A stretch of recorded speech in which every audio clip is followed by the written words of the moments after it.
საჯულთა წიგნის განხილვა. ბიბლიის ძველი აღთქმის მეშვიდე წიგნი, რომელშიც მოთხრობილია ებრაელთა ცხოვრება იესო ნავეს ძეს ცხოვრების ბოლო წლებიდან სამსონის სიკვდილამდე. საჯულები იყვნენ პიროვნებები, რომლებიც მართავდნენ ისრაელ ერს პირველი მეფის საულის გამეფებამდე. ამასთან ისინი ყველაზე აქტიურად ასრულებდნენ მართლმსაჯულების ფუნქციებსაც, რაც საშუალებას გვაძლევს ვთქვათ, რომ ძალაუფლების გაყოფის თანამედროვე დოქტრინა საფუძველს იღებს ძველ აღთქმაში. იესო ნავეს ძეს მერე ისრაელიანთა ტომების მეთაურებს უნდა განედევნათ ქანაანელები იმ მიწიდან, რომლის მემკვიდრეობაც მათ ღმერთისგან ჰქონდათ აღთქმული. მათ ეს გააკეთეს მხოლოდ ნაწილობრივ, დართეს რა ნება ზოგიერთ ერებს მეზობლად ეცხოვრათ და შედიოდნენ მათთან კავშირში, რაც აკრძალული ჰქონდათ ღმერთისგან. ამასთან ბუნებრივია, რომ ისრაელიანები გადავიდნენ წარმართი მეზობლების სარწმუნოებაზე და დაიწყეს ბაალისა და ასტარტის თაყვანისცემა. ამიტომ ღმერთმა დაუშვა ის, რომ ქანაანის ხალხები გამხდარიყვნენ ისრაელიანებისთვის ეკლები და მათი კერპები გამხდარიყვნენ მათთვის მახეები. როდესაც ისრაელი ერი გადადის ღვთის გზიდან და იწყებს მეზობელი ერების ღმერთების თაყვანისცემას, იგი ექვემდებარება ამ ხალხების მიერ დაპყრობას და მათ ჩაგვრას მანამდე, სანამ არ იწყებს მონანიებას უფლის წინაშე თავის განდგომილებაში და როცა ეს უკანასკნელი ხდება, ღმერთი ერიდან მოუვლენდა მათ მსაჯულს, ადამიანს, რომელიც უძღვებოდა მათ განმათავისუფლებელ ომებში და მაშინ ისრაელი კვლავ ხდება თავისუფალი ერი იმ დრომდე, სანამ კვლავ არ ვარდება კერპთაყვანისმცემლურ ცოდვაში. საჯულთა წიგნის დასახელება დაახლოებით იგივენაირად ჟღერს ლათინურ და ბერძნულ ენებში და ეს შეესაბამება თავდაპირველ ებრაულ სათაურს შოპეტიმ, საჯულები. აქ ნაგულისხმები იყო არბიტრაჟული სასამართლო სისტემა, რომელიც იყო დაარსებული მოსეს კანონზე და რომელშიც შედიოდა ადმინისტრაციული მართვა ისრაელიანებისა ქანაანის ქვეყანაში. მოვლენები, რომლებზეც ისრაელის მსაჯულთა წიგნი მოგვითხრობს, მიეკუთვნება ეპოქას, რომელიც მოიცავს დაახლოებით 350 წელს. ქანაანის დაპყრობიდან დაახლოებით 1400 წელი ქრისტეს დაბადებამდე, საულის მეფობის დასაწყისამდე, რომელიც ზედცხებული იყო ისრაელის პირველ მეფედ დაახლოებით 1050 წელს ქრისტეს დაბადებამდე. ღოთენიელი ისრაელის პირველი მსაჯული მიეკუთვნებოდა თაობას, რომელმაც შეცვალა იესო ნავეს ძეს თაობა, ხოლო სამსონი უკანასკნელი მსაჯული ამ წიგნში მოთხრობილი იყო სამუელის თანამედროვე. მთელი ეს დრო ისრაელიანები იძულებულნი იყვნენ წარემართათ მრავალრიცხოვანი ბრძოლები, როგორც მკვიდრ ქანაანელ ტომებთან, რომლებიც ჯერ კიდევ სახლობდნენ დაპირებულ მიწაზე, ასევე მეზობელ ხალხებთან, არამელებთან, მოაბიტელებთან, მიდიანელებთან, ყამალიკელებთან, ამორეველებთან და ფილისტიმელებთან. სხვა ძველი აღთქმის წიგნების მსგავსად, ისრაელის მსაჯულთა წიგნიც უნდა განიხილებოდეს, როგორც ქადაგება, რომელიც მიმართული იყო აღთქმის საკრებულოსკენ, მისთვის მეტად მძიმე პერიოდში. წიგნის დამწერი და მისი თანამედროვენი არ იყვნენ იმ დროის უშუალო მოწმეები, ისინი განეკუთვნებოდნენ ისრაელიანთა ახალ თაობას და მათთვისაც აღთქმის შენარჩუნება გახდათ პირველხარისხოვანი ამოცანა. საჯულთა წიგნში მოთხრობილი ძალაუფლების კრიზისზე შესაძლებელია შემდეგი დასკვნის გამოტანა. პოლიტიკურმა ანარქიამ წარმოშვა ერის ზნეობრივი და საზოგადოებრივი გარყვნილება. წარსულში ღვთის ერი ცოდავდა, იმიტომ რომ მისი ლიდერები, მამები, მღვდელთმსახურები, მსაჯულები და ისრაელის პირველი მეფე ვერ შეძლეს აეხსნათ ხალხისთვის, თუ ვინ არის ჭეშმარიტი ღმერთი და რა გააკეთა მან ისრაელი ერისთვის. მხოლოდ მეფემ, იუდას ტომის წარმომადგენელმა, შეძლო უზრუნველყო ხალხის მიერ აღთქმის დაცვა, მოეპოვებინა ერისთვის კურთხევა და თავიდან აერიდებინა ისრაელი ერისთვის ახალი დამონება. წიგნის ცენტრალურ ნაწილში, რომელიც ყველაზე მეტადაა გაჯერებული დრამატული მოვლენებით, ხშირად გვხვდება მუხლები, რომლებიც გვაუწყებს ღვთის ერის განდგომასა და დაუმორჩილებლობაზე, მის დასჯაზე, მონანიებაზე და ხსნაზე. იმ არეულ დროში თითოეული მსაჯული ცდილობდა გადაერჩინა ერი და შეენარჩუნებინა მშვიდობა ისრაელისთვის, მაგრამ რიგითი მსაჯულის სიკვდილის მერე ხალხი კვლავ ვარდებოდა ცოდვაში და ბოროტებას ჩადიოდნენ ისრაელის ძენი უფლის თვალში. მსაჯულთა წიგნი მეორე თავის მე-11 მუხლი. ამასთან თავად მსაჯულებიც არაერთხელ არ ღვევდნენ აღთქმას, რის შედეგადაც უფრო სწრაფად იშლებოდა პოლიტიკური ანარქიისა და საზოგადოების ზნეობრივი დეგრადაციის სპირალი. წიგნში დაწვრილებითაა მოთხრობილი 6 ყველაზე გავლენიან მსაჯულზე, რომელთა გარდა კიდევ 6 ნაკლებად გამოჩენილ მსაჯულზეა მინიშნება. თხრობის ცენტრში აბიმელექის ისტორია სტილითა და არქიტექტონიკით განსხვავდება დანარჩენ მსაჯულებზე მოთხრობილი ისტორიებისაგან, სადაც ამა თუ იმ მოვლენების გადმოცემაშიც ვერ გასცდნენ ფორმალიზაციის ჩარჩოებს. აბიმელექის ამბავი კაცრად სტრუქტურირებულია, სადაც გამომდინარე მოვლენები წარმოადგენს წინამორბედის სარკისებურ ანარეკლს. იმისათვის, რომ ისრაელი აღთქმის ერთგული დარჩენილიყო, მას პირველ რიგში უნდა ხსომებოდა ღმერთის მიერ ერის ხსნის ყველა საქმეები და უარი ეთქვა ცრუ ღმერთების თაყვანისცემაზე. ისევე როგორც მეორე რჯულის წიგნში, სხვა ღმერთების თაყვანისცემა აქ განიხილება როგორც ცოდვა აღთქმის დარღვევის ტოლფასი. ხშირად განმეორებულ ფრაზებს ამ წიგნში ბოროტებას ჩადიოდნენ ისრაელის ძენიუფლის თვალში და ვისაც რა უნდოდა იმას აკეთებდა, უნდა გაეფრთხილებინა ისრაელიანები იმ საშიშროებაზე, რომელიც მათ ემუქრებოდათ, თუ ისინი ვერ შეძლებდნენ აერჩიათ აღთქმის ღირსეული და ერთგული მეფე. ამ საკითხში იუდას შტო უპირისპირდებოდა ბენიამინის შტოს. ერთი ტომი ეწინააღმდეგება მეორეს იმ მომენტში, როცა ისრაელის ხალხს უნდა გადაეწყვიტა, თუ რომელმა უნდა მართოს ქვეყანაში. ასეთი ექსკურსია ისტორიაში მოწოდებულიყო მხარი დაეჭირათ მეფე დავითისათვის, რომელიც უპირისპირდებოდა მეფე იებოსფეის, მეფეს ბენიამინის შტოდან. მოწოდება მომავალი თაობების მიმართ, რაც წიგნში გაიჟღერებს, ისრაელი ერი დაიმედებული უნდა ყოფილიყო ახალ დავითზე, რომელიც ხალხს ასწავლის შეინარჩუნოს აღთქმა უფალთან.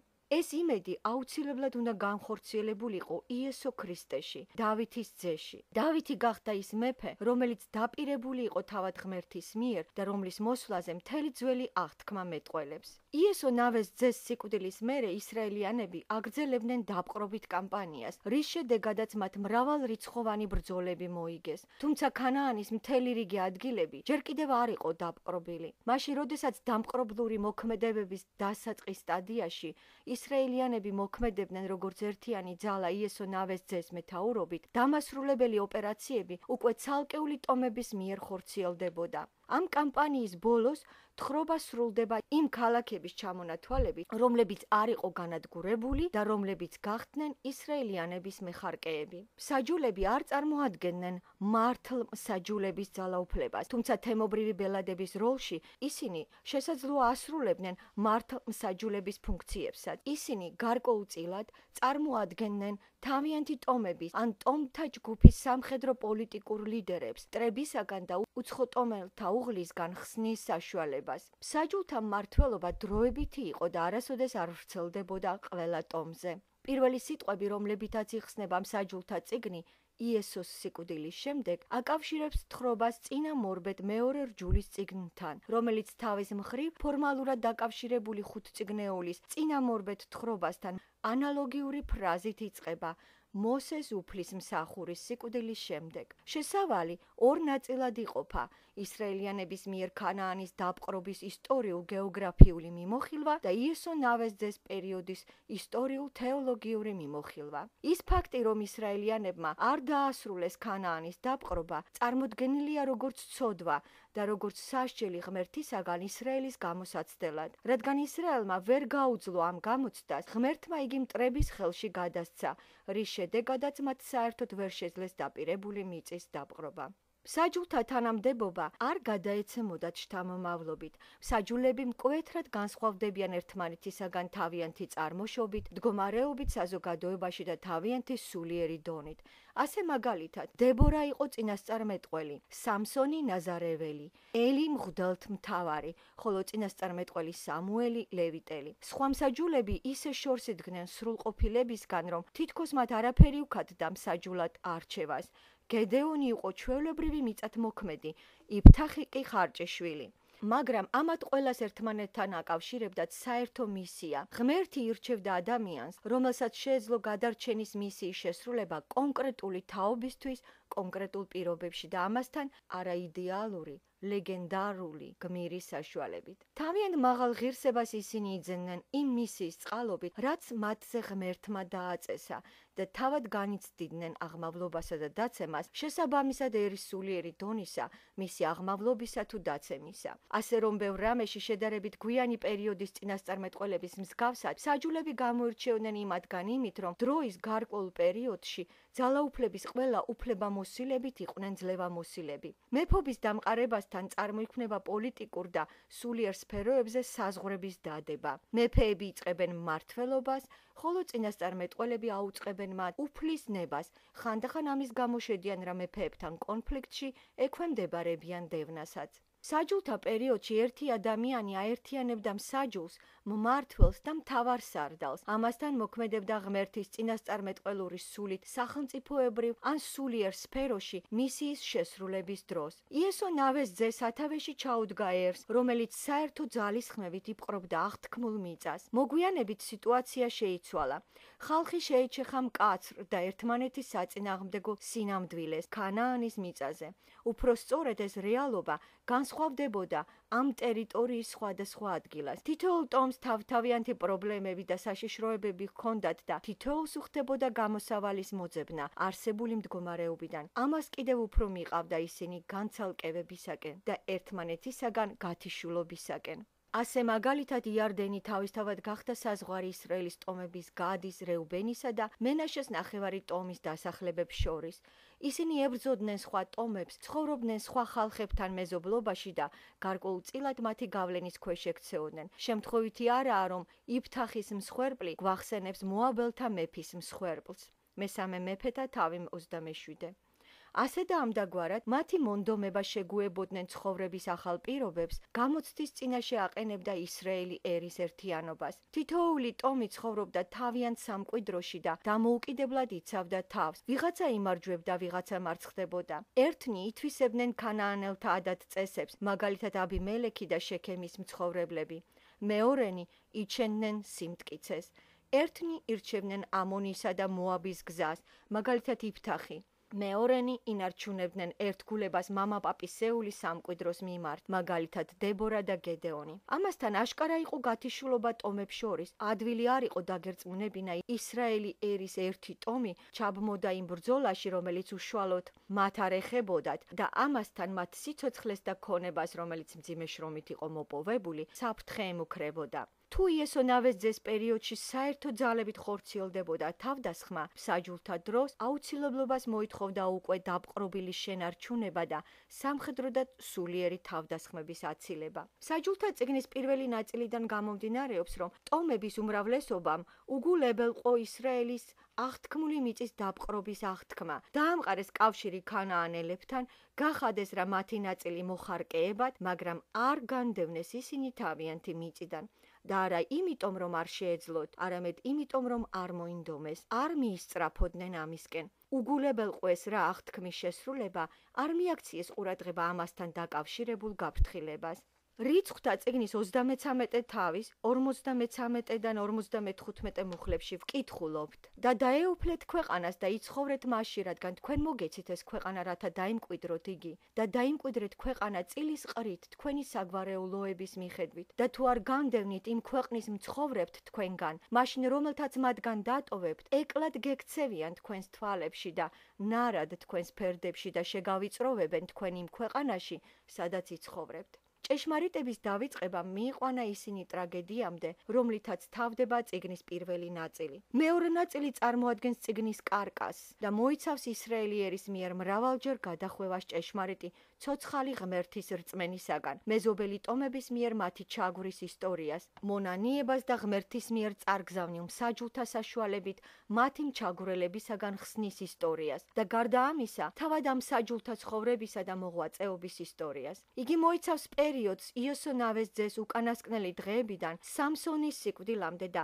არ წარმოადგენს პირველის გაგრძელებას, რადგან ქრონოლოგიურად საკუთარ ჩარჩოებს მოიცავს. ჩვენ წინ იშლება მთელი რიგი ისტორიული მოვლენები, რომლებსაც ერთი იდეა აერთიანებს. იმის გამო, რომ ბოროტებას ჩადიოდნენ ღმერთის თვალში, ისინი ექვემდებარებოდნენ მტრებს უფლისაგან გზავნილის, ანუ მსაჯულის გამოჩენამდე, რომელსაც ხსნა მოჰქონდა მათთვის. ამ პერიოდისთვის დამახასიათებელია მეორე, მეტად მძიმე დანაშაული, კერპ თაყვანისმცემლობა. და ბოლოს წიგნის მესამე ნაწილი წარმოადგენს მსაჯულთა წიგნის ჩონჩხის ერთგვარ დამატებას და მოიცავს თხრობას ორი მოვლენის შესახებ, რომლებიც თავიანთი მნიშვნელობით ნათლად ახასიათებენ მსაჯულთა პერიოდის იმ დროის ერში არსებულ უმთავრობობასა და არეულობას. ეს გახლავთ ისტორია მიქას მკერპთაყვანისმცემლობაზე ეფრემში, რომელიც ნათლად წარმოგვიდგენს წარმართული მსახურების მეთოდს და მასთან დაკავშირებულ ყოფასა და რიტუალებს. მეორე თხრობა ხარჭაზე გიბყაში მოგვითხრობს ვნებების ველურ თავაშვებულობაზე, რომელიც ბენიამინის შვილებმა გადაიღეს თავიანთი მეზობლებისაგან და ისტორიას ძმათა სისხლის მღვრელ ომზე. ეს გახლავთ სევდიანი ისტორია ბენიამინის მოდგმის უკანონობაზე და მათთან გაჩაღებულ სამოქალაქო ომზე. საკვანძო სიტყვას ამ ყველაფერთან მიმართებაში წარმოადგენს ანარქია. თავად სიტყვა მსაჯული ისევე ითარგმნება როგორც მხსნელი. მიუხედავად ყველა მათი არასრულყოფილებისა, ისრაელის მსაჯულები წარმოადგენენ ანარეკლს, მომავალი მხსნელისა, იესო ქრისტესი. იმ შფოთიან არეულ დროში უფალმა არ დატოვა თავისი ხალხი და სამჯერ ეცხადება იაჰვეს ანგელოზი მათ. მსაჯულთა წიგნი არაერთხელ უსვამს ხაზს იმას, რომ ისრაელი ხალხის ბედი არ არის შემთხვევითობის ჯაჭვი. იგი ღმერთის პროვიდენციას წარმოადგენს. ისრაელის ისტორიაში მთავარ ადგილზე არა მიზეზშედეგობრივი კავშირები ხალხსა, მმართველთა და სახელმწიფოთა ურთიერთობის სფეროში, არამედ პირველ რიგში ურთიერთკავშირი ერსა და მის ღმერთს შორის. ერის ჩაგვრისა და უბედურებების შესახებ თხრობას მსაჯულთა წიგნში ყოველთვის წინ უსწრებს ფრაზა „ბოროტებას ჩადიოდნენ ისრაელის ძენი უფლის თვალში“. სხვა მხრივ, ხსნა უეჭველად დაკავშირებულია ისრაელი ხალხის მობრუნებაზე უფლისადმი და ხორციელდება მისი წარგზავნილით, ანუ მსაჯულით. მსაჯულთა წიგნის თანახმად, ეს მჩაგვრელები და ისრაელი ერის შემვიწროებელნი არ იყვნენ ღმერთისგან მოგზავნილები, როცა ისრაელის ძენის ჩადიოდნენ ბოროტებას უფლის თვალში. ისინი ამით არღვევდნენ თავიანთ კუთვნილებას და ღმერთზე დაქვემდებარებას. ღმერთი პირს იბრუნებს მათგან და ისინი მტრების ხელში რჩებიან, რომლებიც ამასთან ხელმძღვანელობენ საკუთარი მოსაზრებებითა და ინტერესებით. როგორც წესი, მტრების მიზნები არაა დაზუსტებული, ხოლო ომის და შეჭირვებების ჭეშმარიტ მიზეზად მოყვანილია უფლის თვალში ჩადენილი ბოროტებანი. მხოლოდ ერთ შემთხვევაშია მითითებული ომის ისტორიული და პოლიტიკური მიზეზი. თუ რამა იძულა ამონის შვილთა მეფე, წასულიყო ისრაელზე საომრად. მართალია აქაც ამ უბედურების მიზეზად ისრაელის ცოდვა ან ახსენები, ხოლო მონანიება მათი ხსნის მიზეზად. რასაკვირველია, სხვა დამპყრობლებს და შემვიწროებლებს ასევე ჰქონდათ თავიანთი მოსაზრებები და მიზნები, თუმცა ყველა სხვა დანარჩენ შემთხვევებში ისრაელი ხალხისთვის მიწის დაპყრობა იყო აღთქმის შესრულება და პირიქით, უარის თქმა დაპყრობაზე ცოდვად ითვლებოდა. მსაჯულთა წიგნი შეიძლება განხილულ იქნას, როგორც წინასწარმეტყველური მხილების წიგნი. ამ წიგნის ძირითადი პრინციპი ცნობილი რომ ყოფილიყო თანამედროვეთათვის, მათ რომ შეეგნოთ, რომ უბედურებები გამოწვეულიყო დანაშაულებებით, ხოლო ხსნა მოვიდოდა მონანიების წყალობით, მაშინ შეცდომები არ განმეორდებოდა საწყენი პერიოდულობით და არ იქნებოდა აუცილებლობა დაბრუნება კვლავ და კვლავ ერთი და იგივესთან. იმ დროს ნებისმიერი თაობისთვის საკუთარი უბედურებები თავისი მოჩვენებითი მრავალფეროვნებითა და ზედაპირული მიზეზებით ჩრდილავდნენ და ფარავდნენ ჭეშმარიტ მიზეზს. წიგნის ცენტრალურ თემას წარმოადგენს ღმერთის პროვიდენციის სწავლება, პირდაპირი დამოკიდებულება დანაშაულსა და სასჯელს შორის. არაერთხელ ღმერთის მსახურების გარეგანი მხარე, რომელიც ხშირად დამახინჯებულ წარმართულ ფორმებს იძენდა, ჩრდილავდა მთავარს. ისრაელიანი ძეები არ იცავდნენ უფლის გზებს, ისე როგორც ამას აკეთებდნენ მათი მამები. გასაკვირი არაა, რომ გარეგანი რიტუალების შესრულების დამცველები სიყურვეს ამჟღავნებდნენ წინასწარმეტყველური სწავლების მიმართ. ხედავდნენ რა, რომ გვალვის გამო მომთაბარე ტომები თავს ესხმოდნენ ისრაელიანებს. ისინი არ სვამდნენ კითხვას, რითი იყო გამოწვეული ეს გვალვა. უთვალთვალებდნენ რა უცხოტომელების შეჭრას მათ ტერიტორიებზე და აიძულებდნენ მათ განდგომილიყვნენ, ისინი არ უფიქრდებოდნენ ამ მოვლენების მიზეზს და არ ცდილობდნენ ღმერთის ნების გამოცნობას. ვინ აძლევს ხალხებს იმათ სამკვიდროს? დროდადრო ჩნდებოდა მსაჯული, რომელიც ნებაყოფლობით შეკრებდა ხალხს და ისინი სიცოცხლის ფასად გამოდიოდნენ წინასწარმომზადებულ სამხედრო მოქმედებებში, განსწავლულ და კარგად შეიარაღებული რაზმების წინააღმდეგ და სასწაულებრივი გზით იმარჯვებდნენ მათზე. მაგრამ მაშინ რაში იყო უბედურების მიზეზი? წინასწარმეტყველთა თანახმად მიზეზი იყო მათი ღმერთთან დაშორება, მათი შერწყმა წარმართ მეზობლებთან, აქედან გამომდინარე ყველა გარემოებებით. პასუხის ძებნაში, თუ როგორი იყო გზა ხსნისა და მშვიდობისაკენ, შეიქმნა ორი ბანაკი. წინასწარმეტყველები მიუთითებდნენ ღმერთთან დაბრუნებაზე და მისი ცნებების შესრულებაზე, ხალხი კი ითხოვდა, მხოლოდ მეფე უნდა იდგესო. ეს დავა, რომელიც დასრულდა უკანასკნელი მსაჯულის წინასწარმეტყველი სამუელის დროს, ჩაისახა მსაჯულთა ადრეულ პერიოდში. როცა გედეონისთვის იყო შეთავაზებული დინასტიის დაარსება, მან მკვეთრად უკუაგდო ეს წინადადება. მსაჯულთა მერვე თავის 23 მუხლი. უფალი ხელმწიფებს თქვენზე. მოგვიანებით იოთამა თავის იგავში გერიზიმის მთის თხემზე რომ წარმოთქვა, მასხრა დაიგდო უგუნური მონარქისტები, რომლებიც მზად იყვნენ თაყვანი ეცათ უსარგებლო ეკლიანი მცენარისთვისაც კი, თუნდაც მისი სახელი მეფე ყოფილიყო. ამ დავის ორივე მხარე მტკიცე იყო თავიანთ რწმენაში. ერთნი ითხოვდნენ მეფობას, ხოლო მეორენი ღმერთთან დაბრუნებას. ამასთან პოლიტიკური გადაწყვეტილების მომხრეები ვერ ხედავდნენ კავშირს რეალურად სულიერსა და ზნეობრივ სფეროებს შორის. თავიანთი ომებითა და ვებებით, ხოლო წინასწარმეტყველები, რომლებიც თავიანთ მხრივ არ ეწინააღმდეგებოდნენ სამეფო ხელისუფლებას, გამოდიოდნენ იმის წინააღმდეგ, რასაც ხალხი დებდა თვითპყრობელური ხელისუფლების დამყარებაში. შემდგომ, როცა ხალხი მიაღწევს სასურველს და ბოლოს მიიღებს მეფეს, თავის გამოსათხოვარ სიტყვაში სამუელი ხას გაუსმევს იმას, რომ წინასწარმეტყველურ ჭეშმარიტებაში არაფერი არ შეიცვალა. პირველი მეფეთა მე-12 თავის 24 და 25 მუხლებში ვკითხულობთ. ოღონდ უფლისა გეშინოდეთ და ემსახურეთ ჭეშმარიტებით და მთელი გულით. თუ ბოროტად მოიქცევით, თქვენც დაიღუპებით და თქვენი მეფეც. სხვა სიტყვებით რომ ვთქვათ, უბედურებები, რომლებიც თქვენს თავს გატყდებოდათ, როცა თქვენ ბოროტებას ჩადიოდით ღმერთის თვალში, ეხლაც კვლავ დაგატყდებათ თავს და მეფე ვერც თქვენ ვერ გადაგარჩენთ და ვერც საკუთარ თავს. მეფეც ვალდებულია ღმერთის გზით იაროს და კვლავ ხსნა მოდის უფალთან დაბრუნების შედეგად, მასთან სიახლოვის დაკარგვის აღდგენის გზით. ასეთი გახლავთ მსაჯული გედეონის პასუხიც. მსაჯულთა მერვე თავის 23 მუხლში ვკითხულობთ. მე არ ვიხელმწიფებ თქვენზე და არც ჩემი ძე იხელმწიფებს თქვენზე. უფალი ხელმწიფებს თქვენზე. ანუ რადგან მე გიხსენით უბედურებისაგან, თქვენ გადაწყვიტეთ, რომ მე ან ჩემ შვილს თუ დააყენებთ მეფეთ, ამით უზრუნველყოფთ საკუთარი თავის უსაფრთხოებას. სინამდვილეში კი ხსნა მოდის ღმერთიდან და აქ მთავარი არა მმართველის სტატუსი და ძალაუფლებაა, არამედ საქმეების გამოსწორება. აუცილებელია გვახსოვდეს, რომ გედეონი და სამუელი არ გამოდიოდნენ სამეფოს, როგორც ასეთის წინააღმდეგ, არამედ იმ გაუმართლებელი იმედების წინააღმდეგ, რომელიც ამასთან იყო დაკავშირებული. იმის წინააღმდეგ, რომ სხვა ხალხების მსგავსად ისრაელიანები მონარქიაში გადარჩენისა და საყრდენის საწინდარს ხედავდნენ. საჯულთა პერიოდი ის ისრაელის მიწაზე გამოცდებისა და შეჭირვებების დასაწყისია. ასეთ ვითარებებში გასაგებიცაა შემდეგნაირი კითხვის სიმწარე. საჯულთა მე-6 თავის მე-13 მუხლი. უფალი რომ ჩვენთან ყოფილიყო ყოველივე ეს, რისთვის დაგვემართებოდა და ახლა მიგვატოვა ჩვენ უფალმა. კითხვებით და პასუხებით სინამდვილით იყო წარმოქმნილი, ამაზე თავად მოვლენები მეტყველებდა. მაშინ ბოროტებას ჩადიოდნენ ისრაელის ძენი უფლის თვალში. ძარცველთა ხელში ჩაყარა ისინი უფალმა და შეღაღადეს ისრაელის ძეებმა უფალს და მიუვლინა მათ მხსნელი. და მიუხედავად ამისა, ისრაელი სრულად არ შორდებოდა მაინც ღმერთს მონობაში ყოფნის დროსაც კი, როდესაც ისრაელის ერი ღმერთმა წარმართების ხელში ჩააგდო, მან ვერ შეძლო მთლიანად ადაპტირება მათ შორის რამე თუ სხვა კანონებით ცხოვრობდა. მსაჯულებს, როგორც მხსნელებს, ყოველთვის ღმერთი უგზავნიდა ერს და წარმართებთან ბრძოლაში აკურთხებდა მათ. ღმერთი მსაჯულების მეშვეობით მართავდა ხალხს.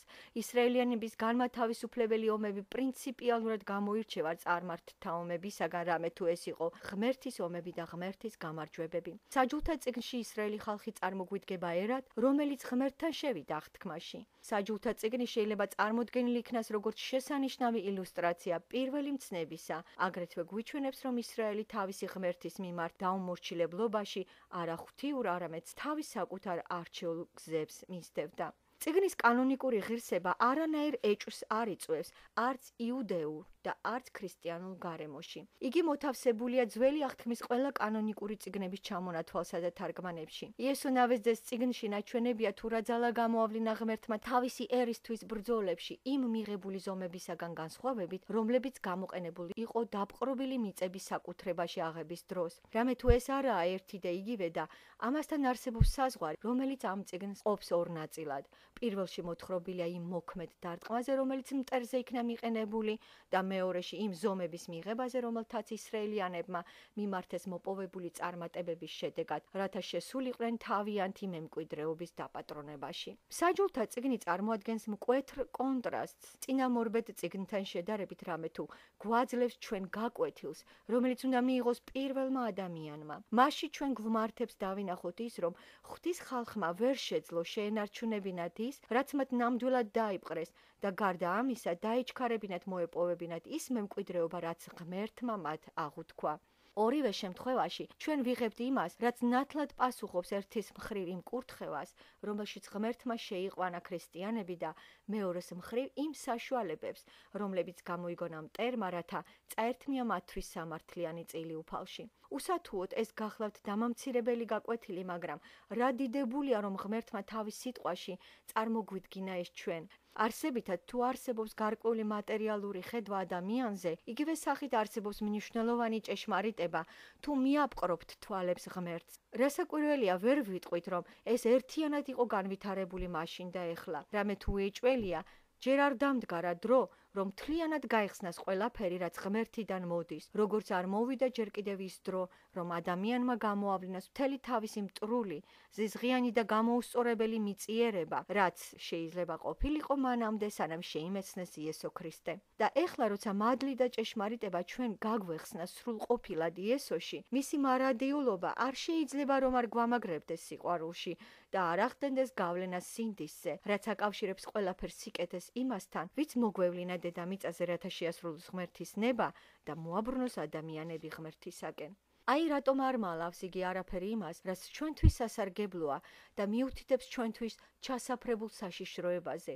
იგი გვიჩვენებს ჩვენ თუ როგორ ჯერ კიდევ შორეულ წარსულში ადამიანები იხრებოდნენ ჭეშმარიტი გზიდან და გვაძლევს იმის ნათელ მაგალითს, რომ ეს გადახვევები არანაირად არ წარმოადგენს დროის დინების შედეგს. არც ადრეულ პერიოდში და არც ქრისტეს მერე არ იყო აუცილებლობა დამოწმებისა საუკუნეებზე, თუმცა მეორე მხრიდან შეიძლება ითქვას, რომ პირველი ადამიანის უხეში კანონი უშუალოდ წარმოადგენდა ღმერთისგან განდგომას. არასწორია ვივარაუდოთ, თითქოს იმ დროს არ იყო ერთგულება, რომელიც ვლინდებოდა მხოლოდ მადლში და მიუხედავად ამისა, უსიტყვოდ სევდის მომგვრელია ის, რომ ზუსტად წმიდა წერილში ჩვენ გამუდმებით ვხვდებით იმის დამამტკიცებელ ფაქტებს, რომ როგორც კი ღმერთი აძლევს ადამიანს კურთხევას, ეს უკანასკნელი მალევე იწყებს ამის ბოროტად გამოყენებას და მაშინვე ხდება ჭეშმარიტი გზიდან გადახვევის გამოვლენა. და ეს ემართებათ როგორც ცალკეულ ადამიანებს, ასევე ადამიანთა საზოგადოებებსაც. ისიც და ესეც მეტად მნიშვნელოვანია და როგორც ჩვენ ვიცით, ამას ადგილი უშუალოდ დასაწყისშივე ჰქონდა. ჩვენ ვხედავთ, რომ ასეთი გადახვევა ადამიანებს დაემართათ ედემის ბაღში. ჩვენ შევხვდებით ამას წარღვნის შემდეგაც, როცა სამყარო განახლებულია და ჩვენ ვხედავთ ამას ეხლაც. რჩეული ისრაელი ერის მაგალითზე. იგივე კვლავ და კვლავ ვლინდება ქრისტიანობაშიც, რაზეც პავლე მოციქული აფრთხილებს რომის წმინდანებს, მოჰყავს რა მაგალითად ისრაელი ერი. ასევე მსაჯულთა წიგნში ჩვენ ვხედავთ, რომ ისინი გადავდგნენ ჭეშმარიტ გზას არა ერთ რომელიმე ადგილზე, არამედ ყველგან. შესაძლოა ერთ ტომში უფრო მეტად, ვიდრე მეორეში.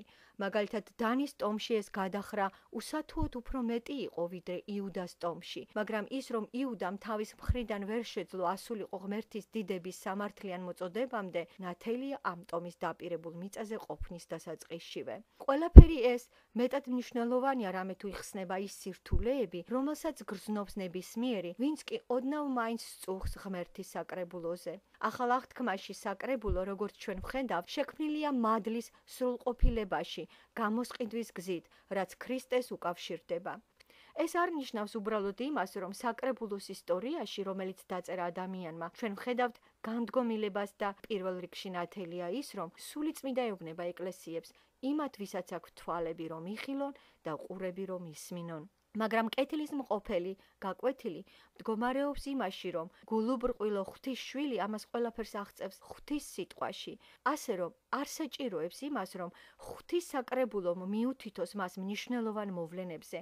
თავად ახალი აღთქმა ამისთვის საკმარისია და მართლაც მკითხველების უმრავლესობას ისტორიული შრომები საკრებულოებზე, რომლებიც დაწერილ იქნა წმინდანების მიერ, შეუძლიათ შეიყვანონ შეცდომაში. ისინი დუმან, ან არბილებენ, ან ამართლებენ კიდევაც ღმერთის სიტყვიდან ჩვეულებრივად გადახვევებს. ასე არ არის? ვის შეუძლია დაასახელოს თუნდაც ერთი ისტორია, რომელიც მთლიანობაში იცავს სიტყვას და ღვთის სულს. იმდენად გავრცელებული გახდა ეს გადახრები და იმდენად დაფუძნდა, რომ საეჭვოა დღევანდელი ქრისტიანობის გამართლება წმიდა წერილის პირისპირ.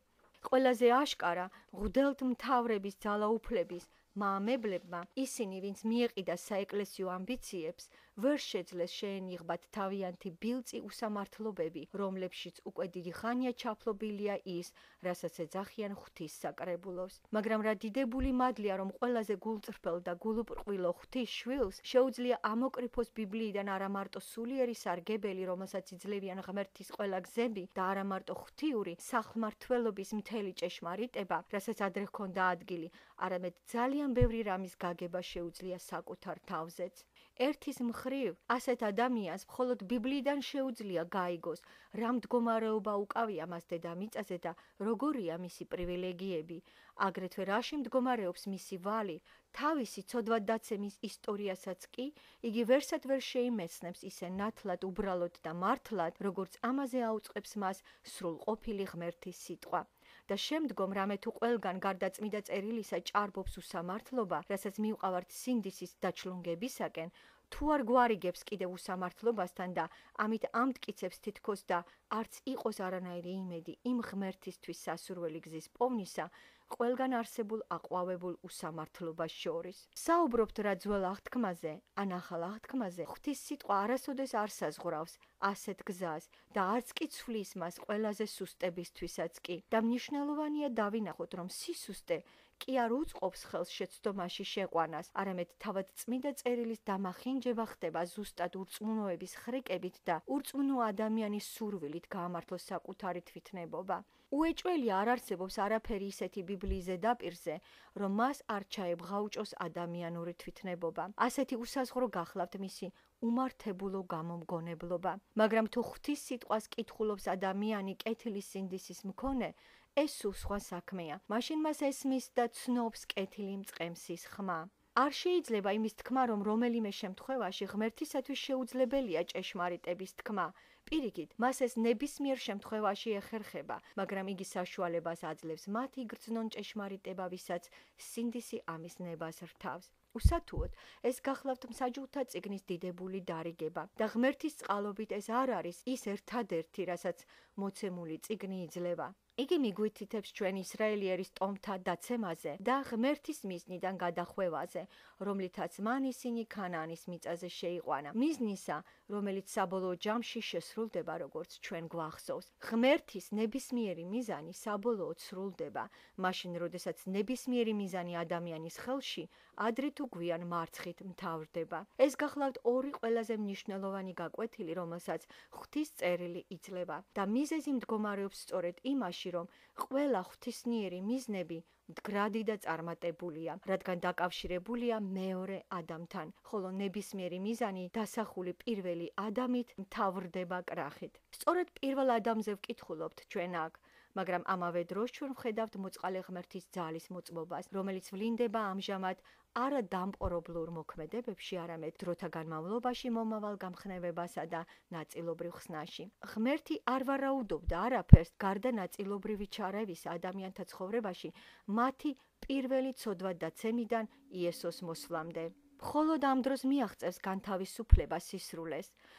ამიტომ ეჭვიც არ უნდა გვეპარებოდეს იმაში, რომ ვინც სწორედ აღიქვამს ღვთის სიტყვას, რამე თუ თავად მან მოგვცა, ეს მოევლინება დიდებული ღვთის მადლი, რომელსაც შეუძლია მათთვის მარცხის და იმედგაცრუების დრო, გარდაქმნას განსაკუთრებული კურთხევის დროდ. ხომ არ გვავიწყდება ის, რომ ღმერთი უკვე ეხლა გვიძღვნის მადლს. მოკლედ რომ ვთქვათ, ბევრი არ არის დამოკიდებული დროის იმ პერიოდზე, რომელშიც ცხოვრობს ადამიანი. თავარია, რომ მასში მუდმივად ცხოვრობდეს ღმერთის რწმენა, რამე თუ ეს ყველა გარემოებებზე მაღლა დგას. აღსანიშნავია, რომ სწორედ ამ კუთხით უნდა წავიკითხოთ მსაჯულთა წიგნი და ყველა ზემოთ აღნიშნული შენიშვნა გაკეთებული იქნა მხოლოდ ერთი მიზნით, რომ ჩვენ ვიკითხოთ ღმერთის სიტყვა, როგორ როგორც ერთი მთლიანი და წაკითხვის დროს შევეცადოთ ჩავწუდეთ და გავიგოთ ძველი აღთქმის პრაქტიკული მნიშვნელობა ჩვენთვის, რომელიც საშუალებას გვაძლევს გავიაზროთ ყველაფერი, რაც იხსნება ჩვენთვის, ის დიდებული და ყოველთვის ძვირფასი ღვთიური ჭიშმარიტების საწყისები, რომელსაც ასე ვესწრაფვით გავიგოთ და რომელიც ღმერთმა ჩვენ მოგვიწყნა, რათა დაგვეხმაროს ჩვენ იმ გარემოებებში, რომელშიც ეხლა ვიმყოფებით. გავამახვილებ ყურადღებას იმ მომენტზე, კერძოდ იმ კურთხევაზე, რომელსაც მორწმუნე ყოველთვის იღებს ღმერთიდან მადლით. ჩვენ ვიცით, რომ ასეთი კურთხევა მიიღო ქალებმა, მაგრამ აგრეთვე ვხედავთ იმასაც, რომ ღვთიურმა მადლმა მსგავსი რწმენა მის ქალიშვილსაც არგუნა. იგი მიისწრაფოდა მადლისაკენ და შესძლო მისი მოპოვება. დიდებულისა და კეთილის მოლოდინი ღმერთისაგან ადიდებს მას. მაშ რატომ უნდა დავეჭვდეთ ამაში? მან შეიყვანა თავისი სახლი მადლიან მიწაზე და იქ მისი დიდება ემსახურებოდა მათ კეთილ დღეობის საწინდარად. და მაინც ბევრი არ ეძებდა იქ კურთხევას. ისინი სიძნელეებზე ფიქრობდნენ და დაეცნენ სულიერად. ასეთ სულიერ დაცემას მივყავართ ღმერთის დიდების დაცემამდე. რამე თუ ერთის მხრიდან ღმერთს ამწუხრებს ყველანაირი უმადურობა და უკმაყოფილება იმათგან, ვისაც იგი აძლევს, მაშინ მეორეს მხრივ მტერი მაშინვე გრძნობს ამას და იკრებს ძალასა და გამბედაობას, რომ შეეწინააღმდეგოს იმას, ვიშიც რწმენის უკმარისობა სულ მალე ვლინდება მის დამოკიდებულებაში მადლის მიმცემი ღმერთის მიმართ. არაფერი არ ამწუხრებს ისე ამ წუთის სოფელს, როგორც ადამიანი, რომელიც ძლიერ ბედნიერია უფალში. არ ღირს ამ წუთის სოფელზე დაბრალება, რომელიც თითქოს აღძრავს ასეთ გრძნობებს, არამედ დარწმუნებულები უნდა ვიყოთ იმაში, რომ ჩვენ მოგვეცა მადლი, რომელზეც ეს წუთის სოფელი ვერც კი იოცნებებს. არ არსებობს არაფერი, რაც ასე დამაჯერებლად ამტკიცებს ან უარყოფს, როგორც ის, რაც ძევს ზედაპირზე და ნათქვამია ყოველგვარი წინასწარი განზრახვის გარეშე. თქვენ დაგატყდათ თავს გამოცდები ან დაგეწყოთ შეჭირვებები, თქვენ გაღატაკდით, ექვემდებარებით დევნას, მოხვდით ციხეში ან თუნდაც ახლოს ხართ სიკვდილთან და მიუხედავად ამ ყველაფრისა, თქვენ სრულიად ბედნიერი ხართ. რა შეუძლია წუთის სოფელს დაუშავოს ასეთ ადამიანს, თუ იგი დაუმარცხებელია? მას შეიძლება გაუწიონ წინააღმდეგობა, შეურაცხყონ, დაუქვემდებარონ დასჯას, მაგრამ იგი მხოლოდ ღმერთს მადლობას უხდის და კიდევ უფრო მეტად ხარობს, მთელი სერიოზულობით აღექვამს იმას, რაც თავს დაატყდა. რა შეუძლია წუთის სოფელმა დაუშავოს ასეთ ადამიანს? პირველი იოანეს მეხუთე თავის მეოთხე მუხლში ვკითხულობთ. ვინაიდან ყოველი ღვთისგან შობილის ძლევს სოფელს და ეს არის ძლევა, სოფლის მძლეველი ჩვენი რწმენა. ამიტომ ჩვენ გვამხნევებს ის ფაქტი, რომ ღმერთი შესაძლებელია, რომ გამოგვიგზავნი შეჭირვებებს, საბოლოო ჯამში არ მივყავართ სრულ მარცხთან. ჩვენ არ უნდა დავნებდეთ წარუმატებლობას, მხოლოდ უბედური სული ხედავს ყველაფერს შავ ფერებში და მხოლოდ რწმენით სავსე სული არასოდეს მთლიანობაში არ ექვემდებარება ამას. განა ღმერთის მადლმა არ ჩაგვაყენა ჩვენ ასეთ მდგომარეობაში, რომელშიც მყოფებს, ჩვენ თამამად შეგვიძლია ყველას და ყველაფერს შევხედოთ სახეში. ჩვენ არა გვაქვს საფუძველი გვეშინოდეს. მხოლოდ ერთს უნდა მოვერიდოთ, იმას, რომ არ დავკარგოთ რწმენა ჩვენს უფალში და რომ თავად არ გადავიხაროთ იმისგან, რაც უფალს ეხება. რამე თუ მაშინვე დარწმუნებული ვარ, აუცილებლად დავკარგავთ ძალას და დავმარცხდებით.